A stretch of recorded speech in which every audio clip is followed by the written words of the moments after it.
Hi, Peter Charles here, Folk to Life Fly Fishing.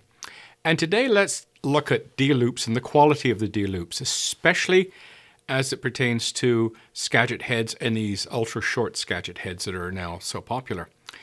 Something to think about is when Skagit first became popular, the heads were quite long, 30, 35, 30. I think I had one that was 37 feet long.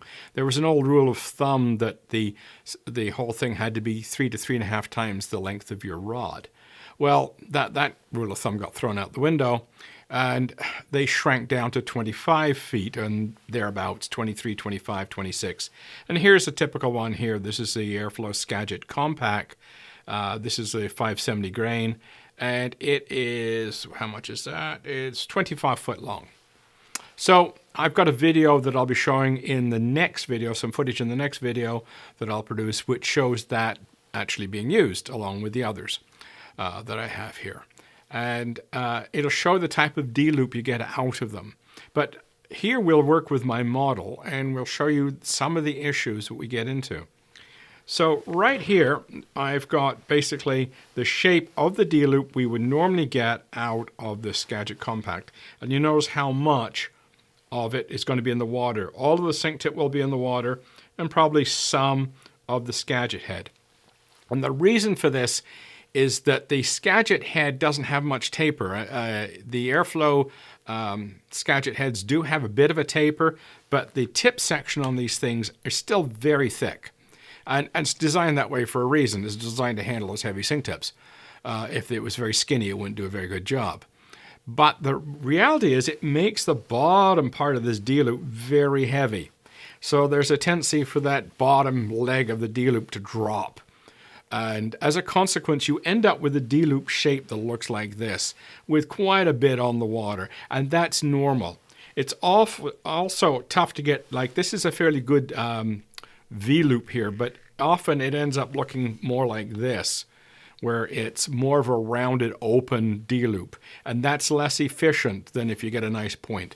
So if you've got a V-loop with a nice point, you'll end up with a more efficient D-loop because that top leg is nice and straight, and it's got a lot of the line in that top leg. So when you've got a more rounded D-loop, it's not quite as efficient. And it's tough to get a really sharp point on a Skagit head. Not impossible, but it is a bit more difficult. And I'll just want to talk about one thing here before we get going any further. Is one of the things I find irritating about various setups for Skagit casting or Spey casting in general is if the margin between good and bad is very small. So if I can only get a nice V-loop on my D-loop, and, you know, if I hit it just perfectly, well, that's not a very useful feature. You want something that has a lot of latitude so I can get a nice shaped D-loop no matter what I do, within reason. So what we find with the Skagit heads, because of the way the mass is distributed, they don't often produce a nice V-loop, and a lot of times that bottom leg is dropping down under the water, and then we have to extract it. And the problem for that is that the extraction, as I'm forwarding the forward loop, comes after the rod is unloaded. So it's the momentum of the line that's pulling it out, not the rod. So what happens when we're talking about these shorter heads, like the Airflow Scout? I've got, let's shake that down. I've got the 420 here. I've got the 480 on my reel here. And what we end up doing here is we end up with, you know, D-loops that look something like that because they're shorter. This one's 17.5 foot. The other one here for my 480 is 18 feet. So it's not a lot of line there, so you had to tip to it. It's 28 foot long. It's a relatively short head. Now, on a switch rod, that's not bad. But you put that on a longer rod, it starts to get awkward. But a switch rod or a single-hander, that's going to be fine. But you still get this kind of wide D-loop. And yeah, with a bit of luck, I can probably get a little bit more point out of it, you know, and get something that looks a bit like that. But there are limits of what we can do. Now, what's very interesting about the difference between, let's say, assume this was the 480 for a moment, and this is a 570. When you look at the differences between these, this has grains per foot of around 22 grains per foot on average, something in that ballpark. This is around 26. Even though one's a 480 and one's a 570, you would think the grains per foot on the 570 would be greater. But no, it's the Scout head, the short 18-foot Scout head that has the higher grains per foot. And why that's meaningful is that is all up here in the top leg of the D-loop. So you're packing more mass into the top leg of the D-loop when you're using a Scout head.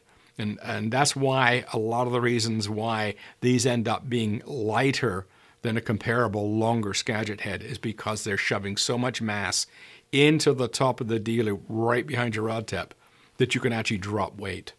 So a 480 Scout has more mass per foot in the top of the D-loop than a 570 25-foot compact Skagit that's 570 grains. So it's just about where the mass is and how much. And when you're dealing with these really short Skagit heads, the mass is very close. There's a lot of it in a very short package right behind the rod tip. And that's what makes them work. That's why they go. I mean, you'll see in my next video, they fly quite nicely. There's no problem. But you're seeing that you've got this relatively inefficient D-loop out of them. And they're relying on that mass close to the rod tip. Because when this starts to roll out, and you start to get this going on, and it starts to look like that, there's so much mass here, the extraction becomes easier. The more you compact the mass, the easier the extraction becomes. So those very short, compact Skagit heads, with having a lot of, even though they're overall, they're not as heavy, because the mass is compacted into a smaller package, they do a better job of pulling out a sunken fly. Now, there's some other issues I want to talk about, how it impacts the shape of our D-loop. One of them is where we drop our anchor. So I'm going to use this fly here, and we'll pretend that that's our anchor position. Now, you notice what happened when I pulled it in. There's my anchor position there. It pulled the D-loop and compacted the D-loop. So let's instead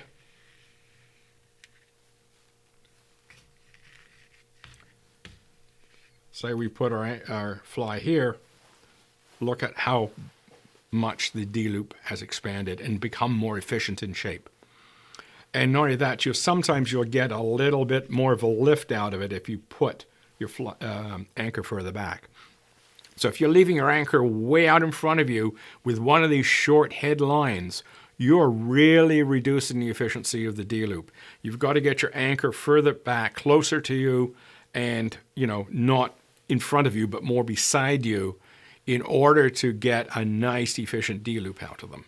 So that's the other thing. This anchor placement issue becomes more critical the shorter the head, because you are compacting the D-loop, making it smaller and less efficient if your anchor is way out in front of you or way off to the side. So those are the two issues you're looking at is, first off, where's the mass in these lines? And why they work is because with the shorter, lighter Scout head or the other competitors on the market, they've got a lot of mass right behind the rod tip. When you're looking at the longer Skagit heads, that mass is spread out more, but you end up with a more efficient D-loop because it's bigger.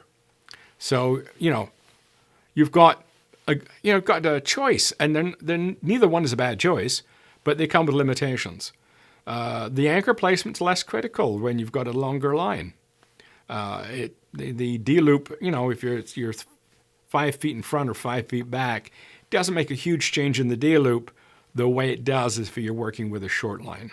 Then that 5 feet in front really reduces the efficiency of the D-loop. So things become a bit more critical in order to get an efficient cast when you're using those short head lines. And the longer they go, they become less critical. Of course, the short ones are good for tight spaces. I mean, there's an old English expression, horses for courses. It's, you know, you can use, it's nice to have both in your bag. If you've got lots of room to make a big D-loop, use one of the long Skagit heads. And when you're in tight spaces, use the short one, rather than limiting yourself just to one. And be aware that there are limitations in the shorter heads. As you go shorter and shorter, things get a little bit more critical. And because your D-loop, small things can affect the D-loop and make it less efficient. And you get a poor cast. But keep all that in mind. I mean, I know it's a lot to digest, but I think if we sum it up, is the longer heads are generally a little bit more forgiving. The shorter heads work better in tighter spaces, but demand that you pay more attention to getting a nice clean D-loop shape out of them. Don't expect as pretty a D-loop as you can get out of a Scandi head because of the weight distribution. So much of the weight in Skagit is in the bottom part of the D-loop, and it drags the D-loop down. And in the next video, you'll see footage of that where the D-loop gets dragged down onto the water just by the sheer weight of it, of the bottom leg of the D-loop. So those are the compromises we have to worry about, but you can still get good distance out of them, and they're very fishable, and they work great. But as I say, there are some things we have to be aware of if you want to be really efficient in how you cast these. So stay tuned for the next video, and we'll be looking at some actual footage. Cheers.